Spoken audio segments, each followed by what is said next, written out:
नमस्कार। जसवन क्लासेस में आप सभी विद्यार्थियों का एक बार फिर से स्वागत है। आज हम सब पढ़ेंगे संस्कृत व्याकरण के अंतर्गत शब्द रूप प्रकरणम के बारे में। अब शब्द रूप प्रकरणम तो बहुत डिफिकल्ट होता है। ये हमें बहुत अच्छे से पता भी है, विद्यार्थियों को बहुत परेशानी होती है। बोलते हैं धातु रूप पढ़ा दो आप हमें, लकार वगैरह हम सब कर लेंगे, शब्द रूप छोड़ देंगे, कोई बात नहीं। 2-3 नंबर का तो आएगा, इतना हम छोड़ देंगे। नहीं, क्यों छोड़ेंगे? आज मैं आपको बहुत अच्छे तरीके से शब्द रूप प्रकरण के जो भी प्रश्न है वो कैसे हम हल कर सकते हैं उसके बारे में बताऊंगी। यानी एक-एक करके बताऊंगी, क्योंकि बहुत सारे शब्द रूप होते हैं, है ना? पुल्लिंग के अंतर्गत आते हैं, स्त्रीलिंग होते हैं, सबके अलग-अलग होते हैं। आज हम बात करेंगे केवल देव रूप के बारे में। लेकिन मेरे को बहुत नहीं, बहुत क्या, पूरा यकीन है कि ये अगर देखा ना वीडियो आपने, उसके बाद एक लाइन याद रखनी है आपको। बाकी आगे क्या करना है मैं बता देती हूँ आपको, ठीक है? तो बिना समय बर्बाद किए हम पहले देव रूप पढ़ने से भी पहले हम पढ़ते हैं शब्द रूप प्रकरण होता क्या है ना? तो चलिए फिर बिना समय बर्बाद किए हम सीधा बात करते हैं शब्द रूप प्रकरण के बारे में। चलो, ये लिखा हुआ है शब्द रूप प्रकरण। संस्कृत में 3 लिंग होते हैं, सबको पता है। हिंदी में कितने होते हैं? 2, 3? संस्कृत में तो 3 होते हैं, हिंदी में बताइएगा कितने होते हैं, ठीक है? पुल्लिंग, स्त्रीलिंग और नपुंसकलिंग। देखिए, इसके बारे में कुछ जान लेना चाहिए, तो आप भी जान लीजिए। प्रत्येक लिंग के अलग-अलग शब्द रूप होते हैं, बिल्कुल होते हैं, सत्य बात है। शब्द जिस अक्षर से समाप्त होता है, अक्षर के पीछे हम कार लिख देते हैं। इस प्रकार अगर शब्द के अंत में अ है, तो हम उसमें कार जोड़ देंगे तो क्या बन जाएगा? अकार।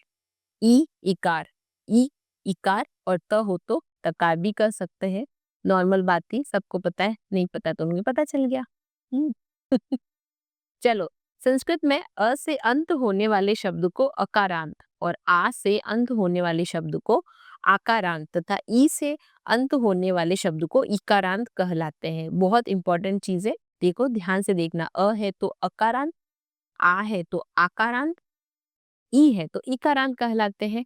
जैसे देखो एक ध्वनि है ना?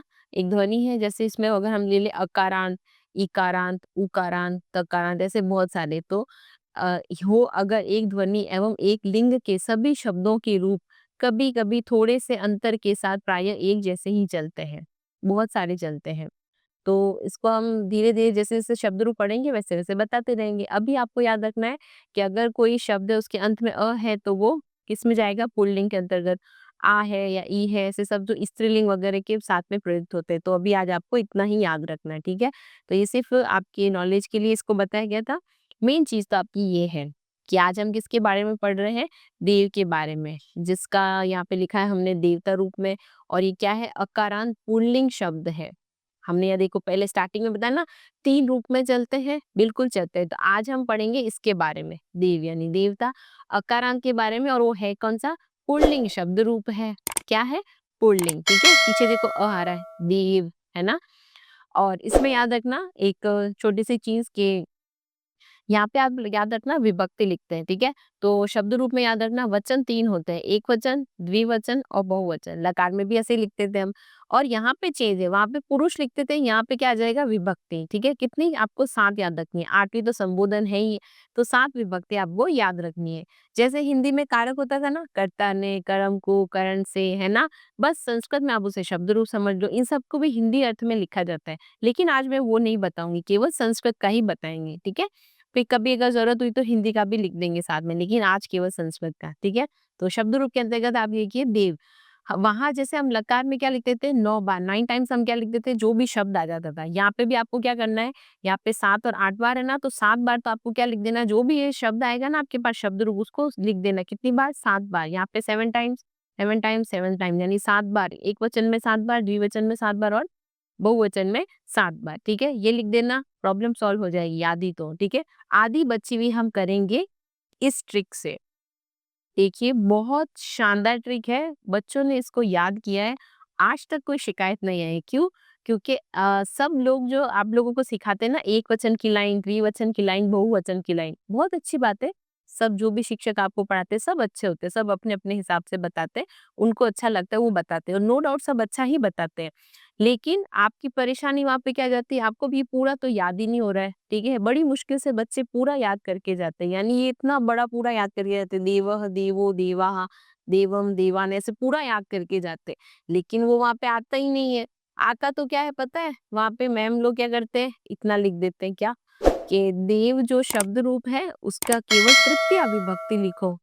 अब बताओ, इतना सारा याद किया और 2 मार्क्स में वो क्या देते हैं, केवल तृतीया विभक्ति लिख दो, यानी एक लाइन लिखनी है, केवल ये तृतीया विभक्ति वाली एक लाइन लिखनी है।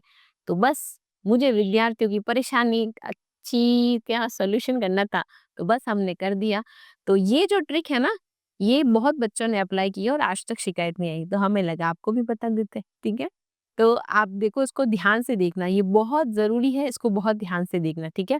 तो आपको एक लाइन याद रखनी है। अब याद करने में कंजूसी मत करना, मैं आपको आठों लर्न कराने से अच्छा एक लाइन याद करा रही हूँ, इसको अच्छे से करोगे तो फिर कोई प्रॉब्लम नहीं होगी, ठीक है। देखो इसको पढ़ना, पहली लाइन तो भाई देखो आपको याद रखनी पड़ेगी, जैसे उसमें तो हम आपकी कोई हेल्प नहीं कर सकती। पहली लाइन आपको लिखनी है, देवः देवो देवाः, ठीक है। तो ये लिख दो आप, देवः, फिर यहाँ पे आ जाएगा देवो देवाः, देखो ये हो गया, ठीक है।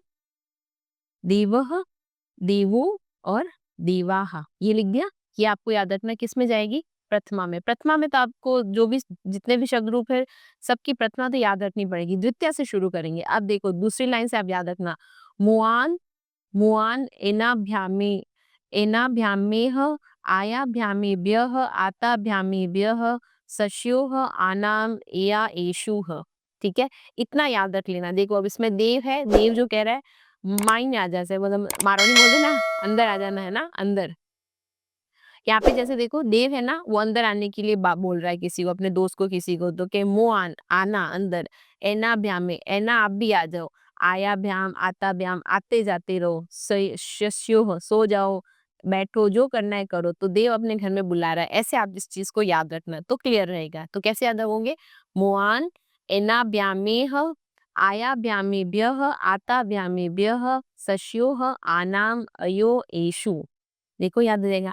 5-6 बार करेंगे तो बिल्कुल याद होगा, कोई प्रॉब्लम नहीं होगी, पक्का। एक बार याद किया बस प्रॉब्लम सॉल्व। अब इसको सॉल्व कैसे करते हैं, देखो अभी आप इसमें याद रखना, मुआन तक आपको याद रखना है द्वितीय विभक्ति, फिर हो जाएगी ये तृतीय विभक्ति यहाँ तक, चतुर्थ के लिए ये 4, फिर पंचमी के लिए ये, फिर षष्टमी के लिए ये, और ये सप्तमी के लिए। देखो प्रथमा आपने लिख दी, 2 3 4 5 6 7 का सॉल्यूशन मैंने दे दिया।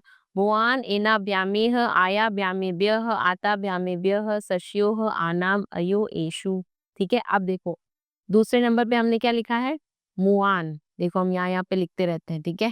हमने क्या लिखा, मुआन। अब इसको अप्लाई कैसे करना है, पहले तो वही 2-3 बार जो भी है ना, ये सारा सब आपको कितनी बार लिख देना है, 7 बार, वो जो भी शब्द रूप है उसको लिख देना है। पहले नंबर पे रखना है मुआन, पहला तो मतलब पहले पे तो आपको देवः देवो देवाः याद रखना है। दूसरे पे देखो म है ना, तो हम पहले लिखेंगे म, ये हो गया फर्स्ट, ठीक है। फिर देखो यहाँ पे ओ की मात्रा और 2 ऐड करनी है, तो यहाँ पे देखो ये लिखा और ये वापस 2 मात्रा आ गई। फिर क्या लिखना है, आन, आ की हमेशा क्या होती है, मात्रा, ये लगा दी हमने आ की मात्रा, और ये क्या बात है, बन गया हमारे देवम देवो देवान। दूसरा नंबर हो गया। अब हम किसकी बात करेंगे, थर्ड नंबर पे। थर्ड नंबर पे देखिए क्या लिखा हुआ है, एनाभ्यामेह, लिख दीजिए फिर यहाँ पे, कहाँ पे, एनाभ्यामेह, ये लिख दिया हमने, ए ना भ्या मेह, बस ये हो गया। देखो अब यहाँ पे क्या लिखा हुआ है, एन, ए की हमेशा क्या होती है, ये एक मात्रा लगा दी और ये हो गया न, एन हो गया। अब देखो यहाँ पे आ है, तो यहाँ पे भी आप आ की मात्रा लगा दो, फिर क्या लिखना है, भ्याम, केवल भ्याम लिखना है, तो ये लिख दीजिए भ्याम, नीचे हलंत आएगा, ठीक है। और आखिर में क्या है, 2 मात्रा और विसर्ग, हम भी यहाँ पे लगा देते हैं 2 मात्रा और विसर्ग। ये हो गई हमारी तृतीय विभक्ति, देवेन देवाभ्याम देवे, है ना, ये हो गई तृतीय विभक्ति। अब चतुर्थी पे क्या लिखा हुआ था हमारे, आयाभ्यामेभ्यः, क्या लिखा हुआ है, आयाभ्यामेभ्यः, ये देखो यहाँ लिख देते हैं फोर्थ, आयाभ्यामेभ्यः,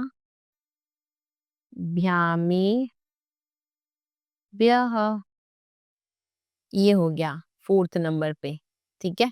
अब देखो आय, तो आ की हम क्या लगाएंगे, मात्रा, ये हो गया आय, देवाय। फिर यहाँ पे वापस नहीं, आ की मात्रा ये लगा दिया, भ्याम लेना है पूरा, वैसे बच्चों को जो रोज पढ़ते हैं उनको पता है 3 बार तो हमें त्रिभ्याम ही लिखना होता है, तो हम त्रिभ्याम लिख देते हैं 3 बार। पर क्योंकि वहाँ पे क्वेश्चन ऐसा आता है ना, इसीलिए हम ऐसे करवा रहे हैं। यहाँ पे एक मात्रा है तो नेक्स्ट पे आप लगा दो एक मात्रा और व्यह, तो ये ऐड हो जाएगा व्यह। क्या बात है, चतुर्थी भी बन गई हमारे तो। देवाय देवाभ्याम देवेभ्यः। फिर क्या है पंचवीं नंबर पे, देखो भाई पंचवीं, आता भ्यामेभ्यः। आया फिर आके चला गया, आया आता रहा करे ना, अपन बोलते रहते हैं ना आते जाते रहना चाहिए, तो आते जाते रहना है ना। आता भ्यामेभ्यः। चलो पांचवें नंबर पे क्या याद रखना था हमें, आता भ्यामेभ्यः।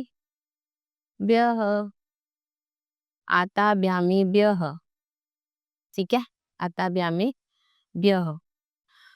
चलो यहाँ पे आत लिखा है तो हम यहाँ पे भी आ और त जोड़ देंगे। बहुत बढ़िया। फिर से आ की मात्रा है, हमने यहाँ पे आ की मात्रा लगाया और उसमें भ्याम जोड़ दिया, जो कि वहाँ ऊपर लिखा हुआ ही है, हमने भी यहाँ पे लिख दिया। फिर एक मात्रा और व्यय, जैसे ऊपर है वैसा का वैसा नीचे भी आ गया, एवेभ्यः, ठीक है। फिर ये हो गई पंचमी की लाइन। अब षष्ठवी नंबर पे क्या है, श्यो और आनाम, तो श्यो और आनाम लगा देते हैं। ये लिखा हुआ देव, इसमें हम जोड़ देते हैं श्य। ओ, पहले लिखो तो मैम, क्या लिखना था हमें, श्यो आनाम। यहाँ लिखते हैं 6 नंबर पे, क्या लिखना था, श्यो आनाम। अब देखो श है तो हमने यहाँ श ऐड कर दिया, फिर यो ह लिखना था केवल अपने को, तो ये यो और उसके पीछे विसर्ग यो ह। और आनाम, आ की क्या होती है मात्रा, आनाम। बहुत इजी है, 5-6 बार पढ़ोगे ये लाइन, प्रॉब्लम सॉल्व, कोई दिक्कत ही नहीं। फिर आया अयो एशु, ठीक है, अयो एक मात्रा लगानी है तो यहाँ पे पहले लिख दो 7th नंबर पे, अयो एशु, एशु बोलते ना अपन, ईशु, ठीक है। तो ये एक मात्रा हो गई, दूसरे पे अपने को क्या याद रखना था, योह। यहाँ पे भी विसर्ग, अच्छा इधर भी विसर्ग है ना, हाँ। और एशु, ये लगाया ए और ये हो गया शु, एशु, ठीक है। और ऊपर वाला जैसे आएगा हे देव, हे देवो, और पीछे ये वाला आएगा साइन, और देवाहा। हो गई प्रॉब्लम सॉल्व, ठीक है। ये हो गया हमारे तृतीय रूप का कंप्लीट। अब जैसे आपको पूछ ले वो कि देव रूप का आप क्या लिखिए, पंचमी जो विभक्ति है बच्चे लोगों, वो लिखिए, पंचमी विभक्ति लिख दीजिए। क्या लिख दिए, पंचमी विभक्ति लिख दीजिए। इधर है ना पंचमी विभक्ति। तो इतना क्या सोचना, अपने को एक ही लाइन याद रखनी है। और ये देवकली कौन सी लाइन थी, हाँ, मुआन एना ब्यामे आया ब्यामे ब्यह आता ब्यामे ब्यह सस्योह आनाम अया एशु, है ना। तो उसमें 5वें नंबर पे क्या थी, आता ब्यामे ब्यह, बस आता ब्यामे ब्यह है ना। तो पहले तो अपने को क्या करना था, जो भी शब्द रूप दिया ना हमें, हमें उसको लिख देना है। ये देखो हमने लिख दिया, कितनी बार लिखना था, 3 बार, क्योंकि वचन भी 3 थे तो हमने 3 बार लिख दिया। अब 5वां नंबर पूछा है हमसे, ये रहा 5वां नंबर, याद आ गया हमें। ये लाइन क्या करो, आप अपने वहाँ पे लिख दो, जो भी रफ पेपर जो भी मिलता है वहाँ लिख दिया। 5वें नंबर पे क्या था, आता भ्यामे भ्य, आत, ये जोड़ दीजिए आत।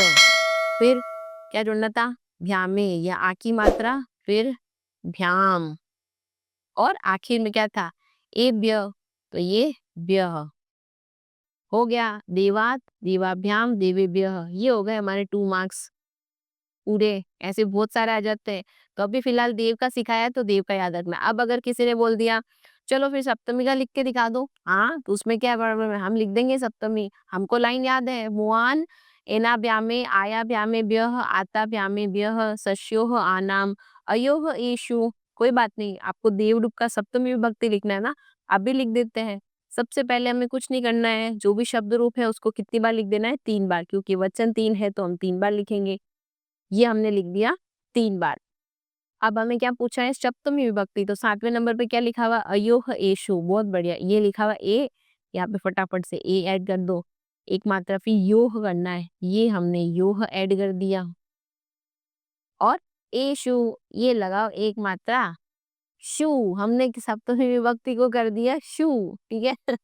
पूरा हो गया हमारे शू, एकदम अच्छे वाला। ये हो गई सप्तमी विभक्ति, 2 मार्क्स इसके मिल गए। ये देखो बैठे बैठे 4 मार्क्स मिल गए हमें। यूँ इतना परेशान हो रहे थे। अब याद रखना, देव अगर रूप आए तो हमें क्या याद रखनी है? ये लाइन याद रखनी है, देवः देवो देवाः तो लिखना ही होगा आपको और उसके बाद इस ट्रिक को इस्तेमाल कर लेना है। देखो पूरा बना दिया हमने, देखो पहला तो लिखना ही था, दूसरा, तीसरा, चौथा, 5वां, छठा, 7वां और ये संबोधन, हे देवः, हे देवो, हे देवाः। तो बस ये ट्रिक याद रखना, मुआन एनाभ्यामेह, आयाभ्यामेभ्यः, आताभ्यामेभ्यः, सस्योः, आनाम, अयोः, एषु। 8-10 बार करो, 3-4 बार पढ़ो, आ जाएगा। पक्का है, लेकिन इससे फिर आपके नंबर नहीं जाएँगे, क्यों? क्योंकि आपको ये तो पूरा लिखना होता ही है ना, वो भी उसमें हो जाएगा और अगर अकेला एक पूछ ले विभक्ति आपसे पंचमी, षष्ठमी, तृतीया जो भी हो, तो आप उसको अच्छे से लिख सकते हो, है ना? जादुई ट्रिक बता दी मैंने आपको तो हो जाएगा। तो ये छोटी-सी बात की आज हमने किसके बारे में? देव शब्द रूप के बारे में, यानी किसके बारे में? अकारांत पुल्लिंग शब्द रूप के बारे में, देवता, देव, ठीक है? ऐसे ही और शब्द रूप बताएँगे। ये वीडियो कैसा लगा बताइएगा ज़रूर, तब तक के लिए मस्त रहिए, स्वस्थ रहिए और हमेशा मुस्कुराते रहिए। जय श्री कृष्णा।